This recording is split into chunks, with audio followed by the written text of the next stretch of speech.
नमस्कार दोस्तों, स्वागत है आपका एक बार फिर से हमारे YouTube चैनल रोजगार अड्डा पॉइंट वन में। इस वीडियो में मैं आपको भारत के जो जल विभाजक हैं, भारतीय द्वीपों के जो जल विभाजक हैं, किसी अन्य देश के साथ या अपने ही देश में दो द्वीपों के बीच जो जल विभाजक है उसके बारे में बताऊंगा। उत्तर प्रदेश पुलिस की परीक्षा के दृष्टि से ये भी बहुत महत्वपूर्ण है, जैसा कि पीछे एग्जाम हुआ था उसमें भी ये प्रश्न पूछे गए थे। तो आइए सबसे पहले एक बार देख लेते हैं इसको। देखिए, ये भारत का एक मैप है और इस मैप में यहाँ तीनों तरफ से आपको जल दिख रहा है। नीले रंग में जो दिख रहा है वो जल है। अब यहाँ पे आपको द्वीप दिख रहा है, जो यहाँ पे छोटे छोटे जो भूमि के टुकड़े दिख रहे हैं, इसमें नीले रंग के बाद जो रंग दिख रहा है यहाँ पे छोटे छोटे टुकड़े वो, और इधर जो एक बहुत ही छोटे छोटे टुकड़े यहाँ पे भी दिख रहे हैं। मैं इसको थोड़ा सा जूम करके अगले पिक्चर में दिखाऊंगा तो आपको स्पष्ट दिखेगा। जो मैं वहां पे दिखा रहा था ये जैसे ये पीछे दक्षिण पूर्व दिशा में अंडमान निकोबार द्वीप समूह है, और यहाँ पे जैसा कि आप देख पा रहे हो कि लक्षद्वीप लिखा है। दक्षिण पश्चिम में लक्षद्वीप और दक्षिण पूर्व में अंडमान और निकोबार द्वीप समूह है। तो यहाँ पे भी कई द्वीप हैं, यहाँ पे भी कई द्वीप हैं। इन्हीं द्वीपों के बीच जल विभाजक जो हैं, या यहाँ पे देखिए, यहाँ पे आपको म्यांमार दिख रहा होगा, म्यांमार के द्वीप, और इधर और आगे बढ़ेंगे तो सुमात्रा आपको दिखेगा।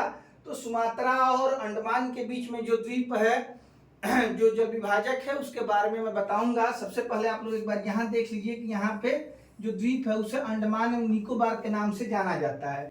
और ये पिक्चर में अगर हम लोग देखेंगे तो यहाँ अंडमान निकोबार को 4 भागों में बांटा गया है। जो सबसे ऊपरी हिस्सा है इसको नॉर्थ अंडमान मतलब उत्तरी अंडमान कहते हैं, और ये बीच का जो हिस्सा है इसे मध्य अंडमान कहते हैं। उसके नीचे जो हिस्सा है इसको साउथ अंडमान माने दक्षिणी अंडमान कहते हैं, और सबसे नीचे एक हिस्सा आपको दिख रहा होगा छोटा अंडमान कहते हैं। तो इसको 4 भागों में बांटा गया है। देखिए, नॉर्थ अंडमान, मध्य अंडमान, दक्षिणी अंडमान और लघु अंडमान। और इसमें बहुत सारे द्वीप हैं मित्रों, जैसा कि आप पढ़ पा रहे हैं 500 से ज्यादा द्वीप हैं इस पे छोटे छोटे, इसलिए इसे अंडमान निकोबार द्वीप समूह कहा जाता है। अभी जो मैं दिखा रहा हूं ये केवल अंडमान के बारे में दिखा रहा हूं, मैं आपको आगे वाली स्लाइड पे निकोबार द्वीप भी दिखाऊंगा।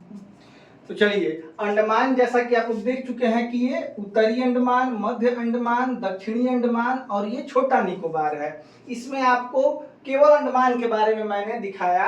अब ये पिक्चर आप जब देखेंगे, ये इस पे ध्यान दीजिएगा, तो देखिए यहाँ पे आपको उत्तरी अंडमान, फिर मध्य अंडमान, फिर दक्षिणी अंडमान, फिर ये छोटा अंडमान।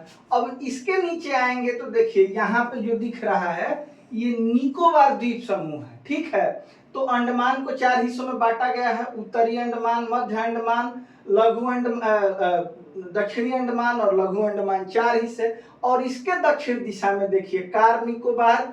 ठीक है, कार निकोबार सबसे उत्तरी हिस्सा है, ये सबसे उत्तरी हिस्सा कार निकोबार, सबसे दक्षिणी हिस्सा ग्रेट निकोबार है, इसको भी आप ध्यान रखेंगे। ठीक है, तो सबसे दक्षिण में ग्रेट निकोबार है, सबसे उत्तर में नॉर्थ अंडमान है।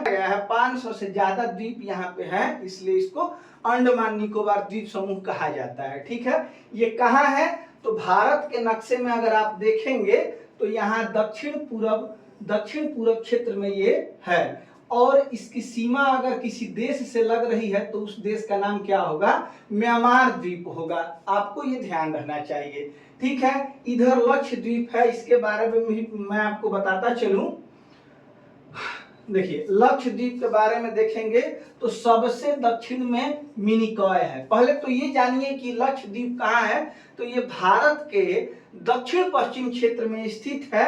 एक तरफ दक्षिण पूर्व क्षेत्र में अंडमान एवं निकोबार द्वीप समूह और दक्षिण पश्चिम क्षेत्र में लक्षद्वीप द्वीप समूह है। यहाँ पे भी आपको बहुत सारे द्वीप दिख रहे हैं। यहाँ आपको एक बार ये देख लीजिए, मिनिकॉय दिख रहा होगा, सबसे दक्षिण में है। ठीक है, अब हम चलते हैं थोड़ा, एक बार ये चेक करते जल विभाजक कहाँ है। तो एक बार थोड़ा सा हालिया स्थिति इनकी पता हो गई कौन कहाँ है।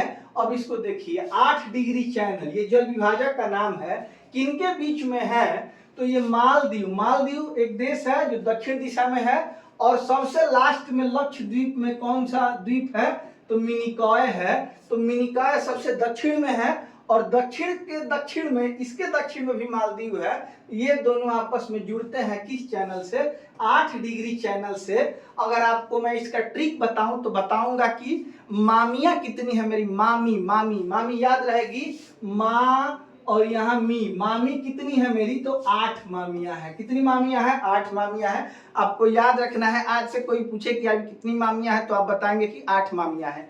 माँ से मालदीव और मी से मिनिकॉय, और दोनों कितने चैनल से, 8 डिग्री चैनल से क्या होते हैं, विभाजित होते हैं। सुनिए अब इसको मैं आपको बताता चलूं, वहीं कावारत्ती है, लक्षद्वीप की राजधानी है, और दक्षिण क्षेत्र में मिनिकॉय है। ये किस चैनल से होता है, तो 9 डिग्री चैनल से कावारत्ती और मिनिकॉय का क्या होता है, विभाजन होता है। इसको कैसे याद रखेंगे, तो कमीनी, कमीनी आप एक ट्रिक के रूप में इसको याद रखिए, कमीनी कमीनी कमीनी कौन है, तो आई, आई मतलब मैं होता है। और गणित में ये कई कौन सी संख्या लिखी है, तो ये 9 डिग्री चैनल लिखा है, आप लोग इसको ध्यान में रख सकते हैं। मामियां कितनी है, 8 मामियां हैं। माँ से मालदीव और मी से मिनिकॉय 8 डिग्री चैनल से विभाजित होते हैं। और ये देखिए कमीनी, आपको याद होगा कमीनी कौन है, आई, आई गणित का कौन सा अंक है, तो 9 डिग्री चैनल से।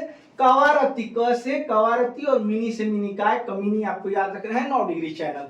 आई कमीनी, आई आई कमीनी, आई कौन सा अंक है, तो ये 9 की तरह होता है, ठीक है। अब देखिए इसको याद रखने के लिए छोटा अंडमान, मैंने आपको बताया सबसे ऊपर उत्तरी अंडमान, मध्य अंडमान, उसके नीचे दक्षिणी अंडमान, और सबसे नीचे छोटा अंडमान, सबसे नीचे छोटा अंडमान। और ये जुड़ेगा किससे, तो निकोबार द्वीप समूह में सबसे ऊपर होता है कार निकोबार, इससे। अब याद रखेंगे इसका ट्रिक क्या होगा, तो छोटा कार कितने में मिलेगा, 10 लाख में। याद रखेंगे आप, एक छोटी कार आपको लेनी होगी तो आपको कितने रुपए इन्वेस्ट करने होंगे, 10 लाख। छोटा कार कितने में, 10 लाख में। छोटा कार कितने में, 10 लाख में, याद रखना है। चलिए अब यहाँ पे ग्रैंड चैनल है, आपको मैंने बताया कि सबसे नीचे सुमात्रा और निकोबार के मध्य है, सुमात्रा और किसके मध्य है, निकोबार के मध्य है ग्रैंड चैनल। अब देखिए इसको याद रखने के लिए, ग्रैंड में ये र है और सुमात्रा में भी ये र है, मतलब तो में र और यहाँ पे ग में र, ये दोनों मैच कराएंगे। ग्रैंड सुमात्रा और निकोबार के मध्य है। डंकन पास आप याद रखेंगे, डंकन पास ये क्या है, तो दक्षिण अंडमान और लघु अंडमान के मध्य है। डंकन पास कहाँ पे है, तो सबसे पहले आपने अंडमान का अगर चित्र देखा होगा तो सबसे ऊपर उत्तरी अंडमान, फिर मध्य अंडमान, फिर दक्षिणी अंडमान, फिर लघु अंडमान। और दक्षिणी अंडमान और लघु अंडमान का जो जल विभाजक का कार्य करता है, ये कौन सा पास करता है, तो डंकन पास करता है। मेरा एक छोटा भाई है, मेरा एक छोटा भाई है, लघु भाई है डंकन, उसका नाम डंकन है, और उसका घर मेरे घर से कहाँ है, दक्षिण है। चचेरा भाई है, लघु भाई है, छोटा भाई है, और उसका घर किधर है, तो मेरे घर से दक्षिण दिशा में है। दक्षिण अंडमान और लघु अंडमान, लघु डंकन दक्षिण, याद रहेगा आपको। आप लोग थोड़ा सा एक बार सोचेंगे इसको गहराई से तो जरूर याद होगा। अब देखिए कोको स्टेट जो है मित्रों, ये म्यांमार देश में पड़ता है, ठीक है। और म्यांमार जो है अंडमान के उत्तरी दिशा में पड़ेगा, ठीक है। तो म्यांमार का एक द्वीप है कोको द्वीप, ठीक है। म्यांमार का एक कोको द्वीप है, और सबसे ऊपरी हिस्सा अंडमान का कौन सा है, तो उत्तरी अंडमान है। मैंने आपको बताया था ये उत्तरी अंडमान, ठीक है, फिर मध्य अंडमान, फिर दक्षिणी अंडमान और फिर लघु अंडमान, और यहाँ पे है म्यांमार। तो इसमें जो होगा ये कोको स्ट्रेट है, कौन सा है, कोको स्ट्रेट। ये उत्तरी अंडमान और म्यांमार का एक द्वीप है कोको द्वीप, उसके मध्य में है। आपको याद रखना है पाक की खाड़ी, पाक जल संधि, मन्नार की खाड़ी, ये सभी तमिलनाडु व श्रीलंका के मध्य हैं। जैसा कि मैंने आपको दिखाया कि तमिलनाडु से श्रीलंका की सीमा जुड़ती है जल के माध्यम से, तो पाक जल संधि, मन्नार की खाड़ी दोनों आप याद रखेंगे, तमिलनाडु और श्रीलंका के मध्य ये है। आगे चलेंगे लक्षद्वीप सागर, लक्षद्वीप सागर लक्षद्वीप और मालाबार तट के मध्य है। जैसा कि मैंने आपको बताया कि यहाँ पे लक्षद्वीप है और ये जो तट है केरल का तट, इसे मालाबार तट कहते हैं और इसमें जो सागर बहता है उसको क्या कहते हैं, लक्षद्वीप सागर है। तो मालाबार तट, जैसा कि मैं आपको पहले की वीडियो में बता चुका हूं, केरल के तट को मालाबार तट कहते हैं और इधर मैं बता चुका हूं कि पश्चिम दक्षिण में लक्षद्वीप है, ये मालाबार तट है और इसमें जो सागर है वो लक्षद्वीप सागर है। लक्षद्वीप और मालाबार तट के मध्य यह बहता है।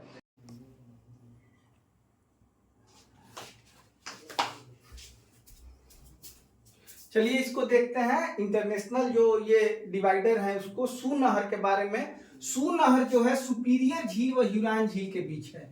सू से सू नहर याद रखेंगे और सू से सुपीरियर झील भी याद रखेंगे। सुपीरियर झील एक ह्यूरॉन झील और सुपीरियर झील के बीच सू नहर है।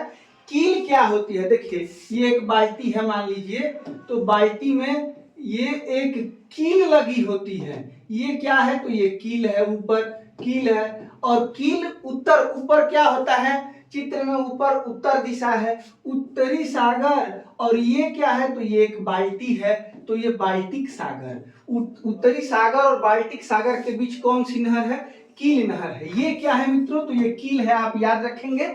उत्तरी सागर और बाल्टिक सागर के मध्य कील नहर बहती है, ठीक है।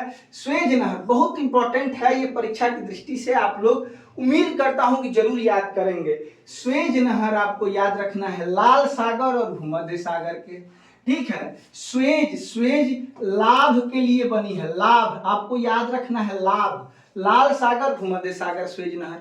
लाल सागर भूमध्य सागर के मध्य कौन नहर बहती है, स्वेज नहर बहती है, स्वेज नहर, लाभ याद रखना है, ठीक है। पनामा नहर जो है ये कैरिबियन सागर व प्रशांत महासागर के मध्य बहती है। केपी नहर हमारे भारत में आंध्र प्रदेश और तमिलनाडु के मध्य बहती है। केपी याद रखना है, आंध्र प्रदेश और तमिलनाडु के मध्य, ठीक है। और मैनचेस्टर नहर मैनचेस्टर और लिवरपूल के मध्य बहती है। ये 6 आपको जरूर याद रखना है। जो भारत के डिवाइडर मैंने, वाटर डिवाइडर जो मैंने आपको बताए हैं वो भी आपको याद रखना है। ये परीक्षाओं में पूछे जाने वाले प्रश्न हैं, ये आपको जरूर याद रखने चाहिए, ठीक है। चलिए मिलते हैं आपसे अगले वीडियो में, तब तक के लिए नमस्कार, आपका दिन शुभ हो।